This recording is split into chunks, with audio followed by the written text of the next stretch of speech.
So to sum up,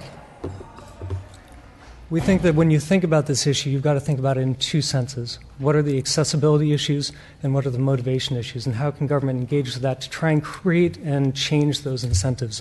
We think that for engagement, wraparound education is positive, as well as changing candidate incentives. In terms of accessibility, it's looking at ways that we can especially reach out to the new voter pipeline to insert them as early as possible into the process. Thank you. Thank you very much. Mr. Keeley, welcome. Good morning, Madam Chair.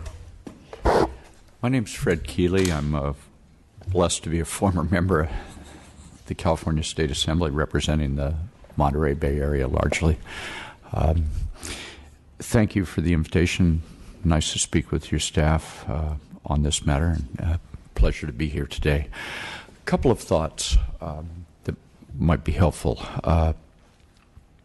I think that with regard to civic engagement, maybe there's a couple of ways to look at this. One might be that the opportunity for people to participate in their government really is there. There's talk here today, and I think correctly, about barriers and issues, but it is there. It needs to be better. There need to be course corrections and work that the Secretary of State is doing, that you're doing, California Voter Foundation, others have been doing terribly, terribly important work. But I think there's a predicate question that was present in California for quite a long time, and we are feeling both the benefits of some corrections and a lingering tail on some of the not so helpful pieces. We were at a time in California, and probably corresponded more or less with my service in the legislature, where there was a legitimate question about whether California was governable. When I was here, and I think when Mr. Nava served as well, it was not at all uncommon for us to not have an on-time budget, or have a budget that was late by a few weeks, or a budget that was late by a few months. And then once the budget arrived on the governor's desk, I think many Californians probably felt that it wasn't worth having waited for.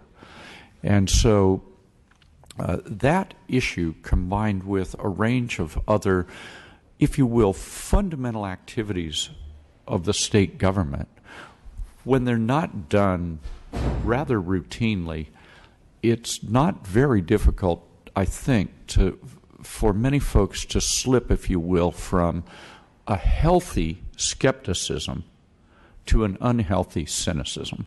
It can happen rather rapidly, and I think it is difficult to recover from that, generally speaking, both for individuals, for communities, and for states. I think that the work, and Mr. Madrid, one of your previous witnesses, was a consultant to California Forward, where I had a privilege to serve for a few years on the board of directors.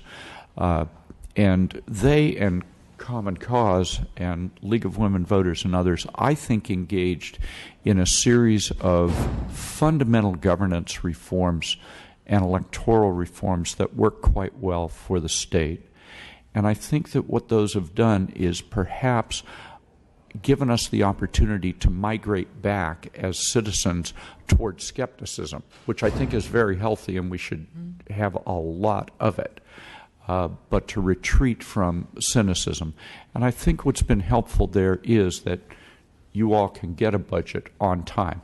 Whether that's a good, bad, or indifferent budget is in the eye of the beholder, but simply being able to perform the functions of government in a timely manner, I think gives some comfort and also helps counter the notion that, my goodness, government can't do anything well, even the fundamentals. So I think that we've moved a bit as a state to help repair our governance structure.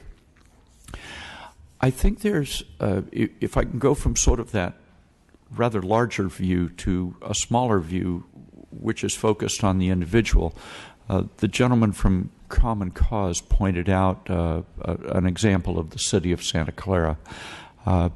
About 8 months ago, I was asked by the city if I would conduct an analysis of their program and find out where there might be some possible course corrections.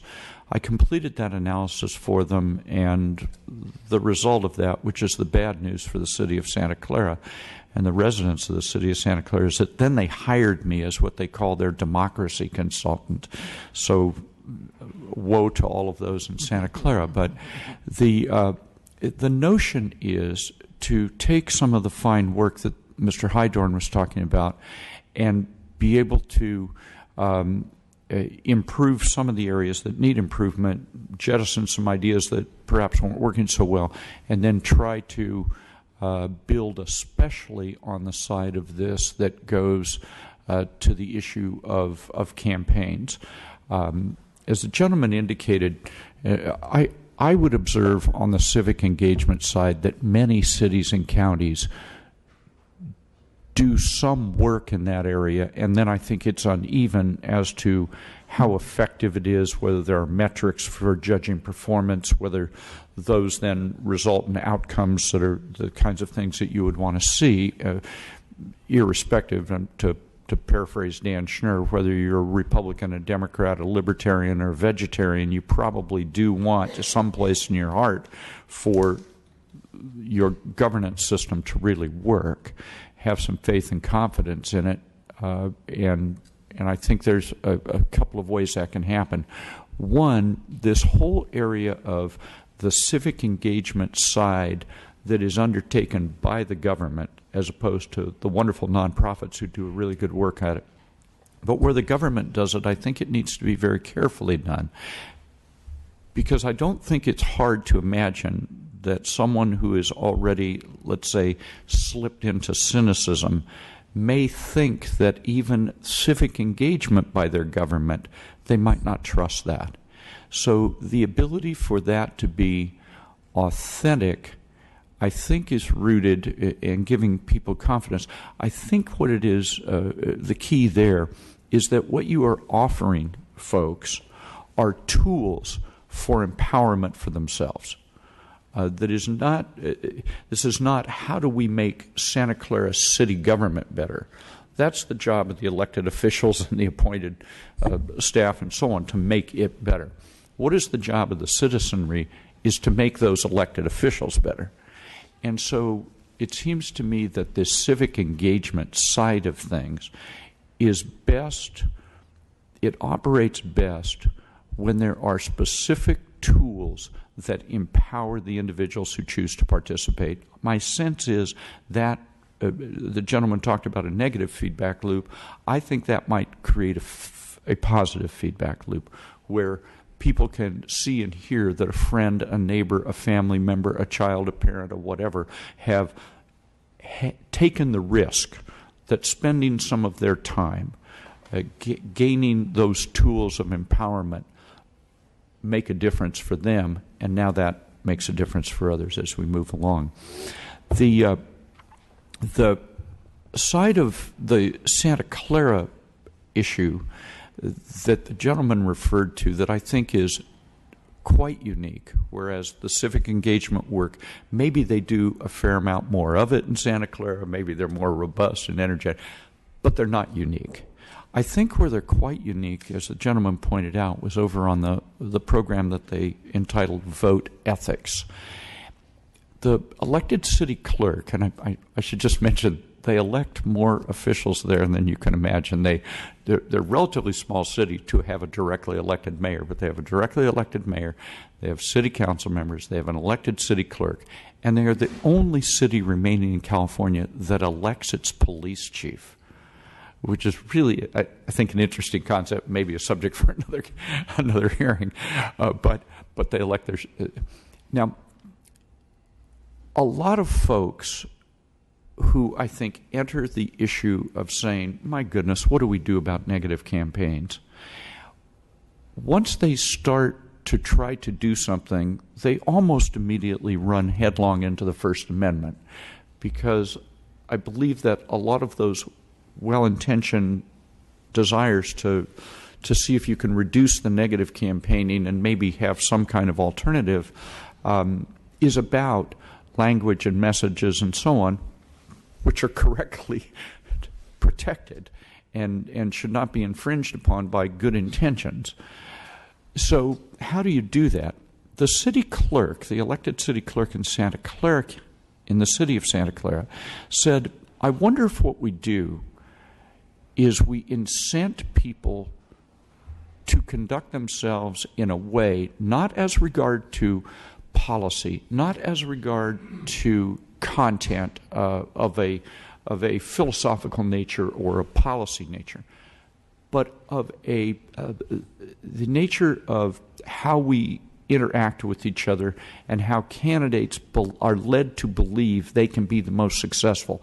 How do you move away from the success of negative campaigning? Because as the gentleman also and others, and Kim has pointed out, the reward is there for negative campaigning, for candidates and campaigns. It's there for the taking, and it's often taken.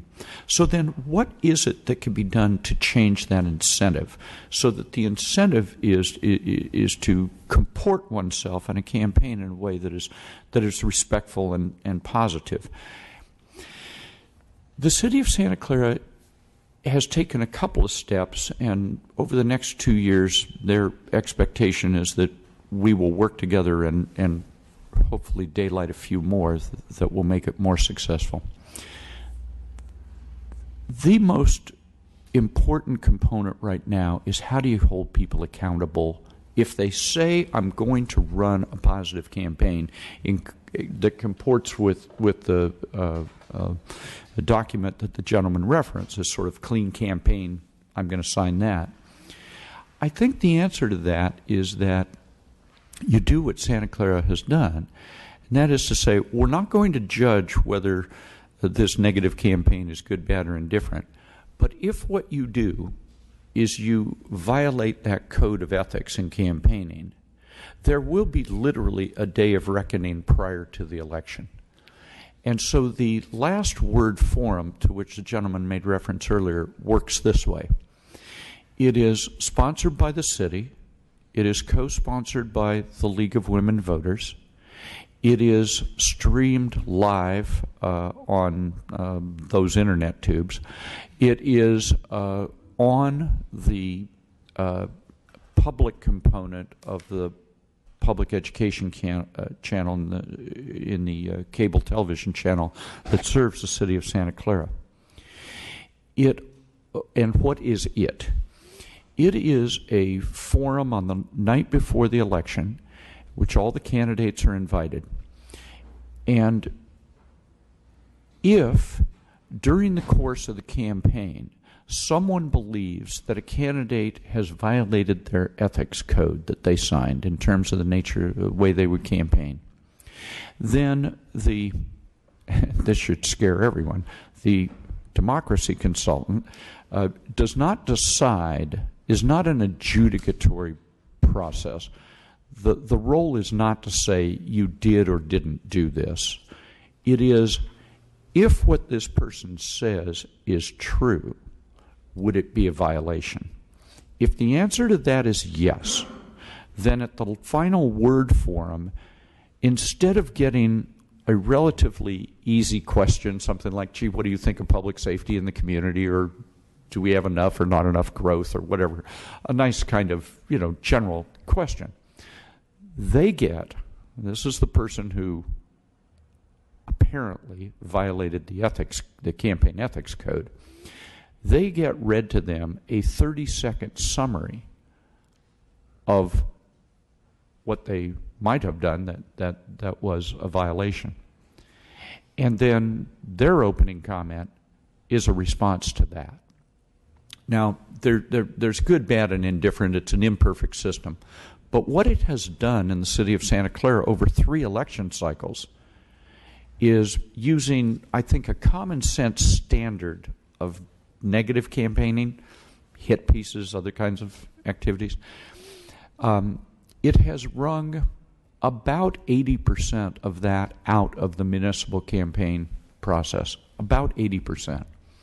Now, there's a couple of areas that need a lot of attention to make that system better. One, it absolutely does not touch independent expenditures.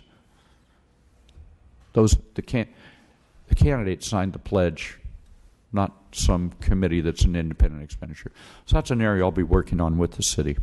The other one is, of course, the 30, 40, 50% of the folks who vote in the election 30 days prior to Election Day, and how we capture that in terms of holding candidates accountable. Those are the challenges coming up over the course of the next year or so that we'll be working on. If I might, and I know I've gone way too long, but could I do one more minute on another topic related? Another organization that I think does quite good work, and I'll disclaim they do it despite the fact I'm on their board, is Working Partnerships USA in Santa Clara County, which is a nonprofit, essentially think tank, operates nationally, mostly in California, mostly in Northern California, but does some other work in Detroit and some other places. They have a project called the Budget Jedi Project, and I think it's really interesting in this regard, Madam Chair. I think it's fair to argue that we do better the more informed the citizenry is. The citizenry has busy lives, and so how is it we get them informed and engaged?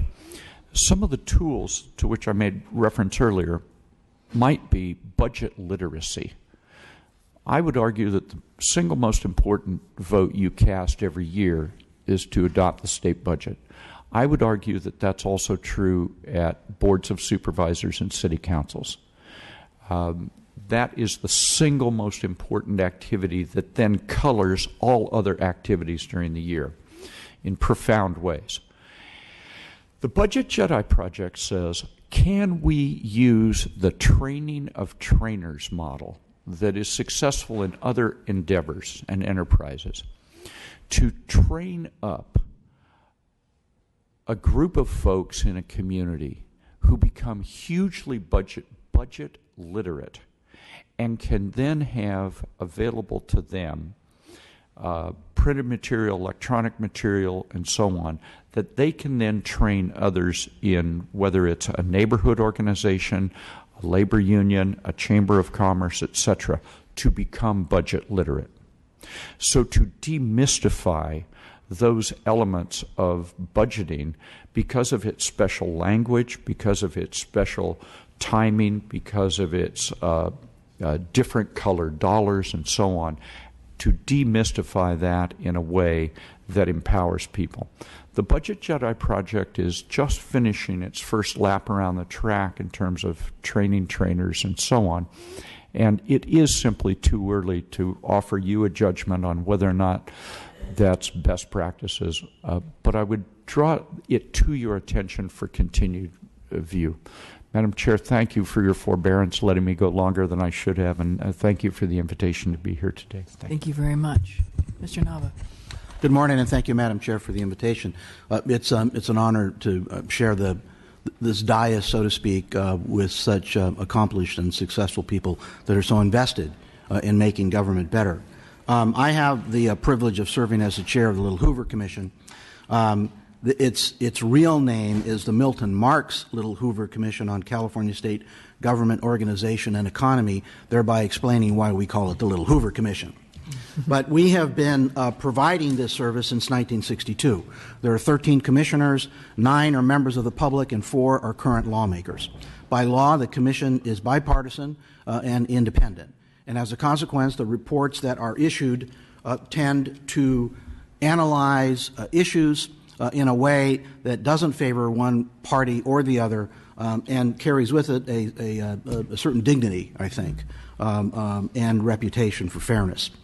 So the question that we were asked to participate in here has to do with what's the state's role in civic engagement, and it just happens to correspond with the report that we issued on October 22nd, a report that was adopted unanimously entitled The Customer-Centric Upgrade for California Government. And we were led to this issue as many have touched upon, by the low level of confidence by the residents of the state in their government. And we all understand ultimately what happens is people don't participate, and then the worst of us assume a higher profile and manipulate decisions in ways that benefit a few and don't provide services for the many.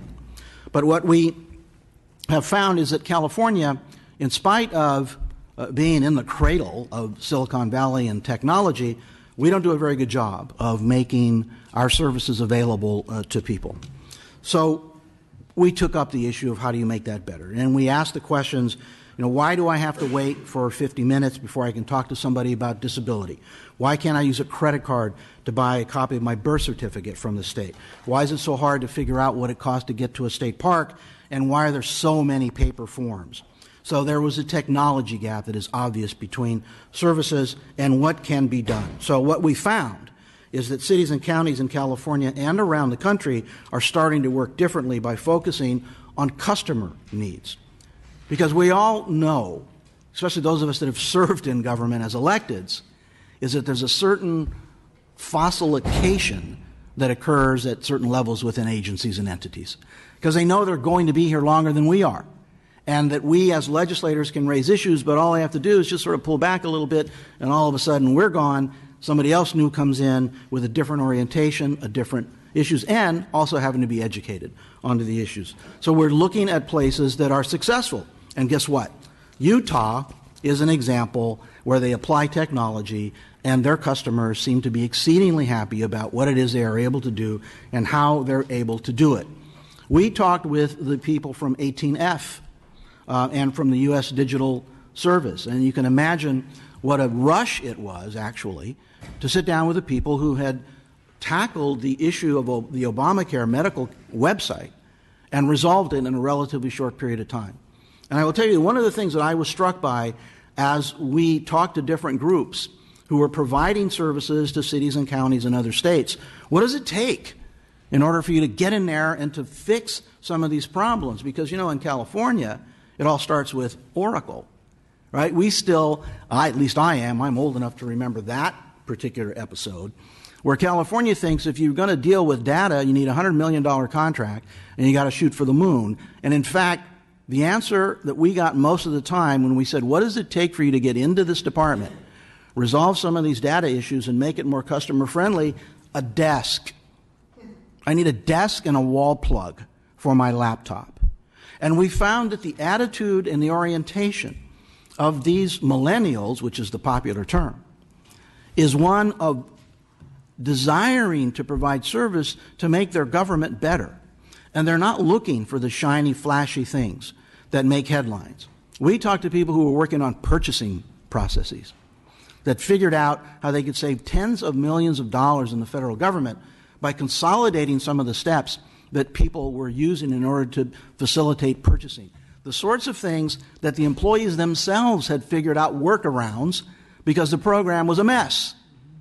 And what we also found with the groups that we were talking to is they don't ride in on white horses and push the staff aside and say, we'll tell you how to do this. They spend time talking to people who are punching the keys, pulling stuff off of shelves, observing them and watching how the work actually operates, and then making suggestions about how about if you change this, so that at the end of the process, the employees, the staff, the workers own it.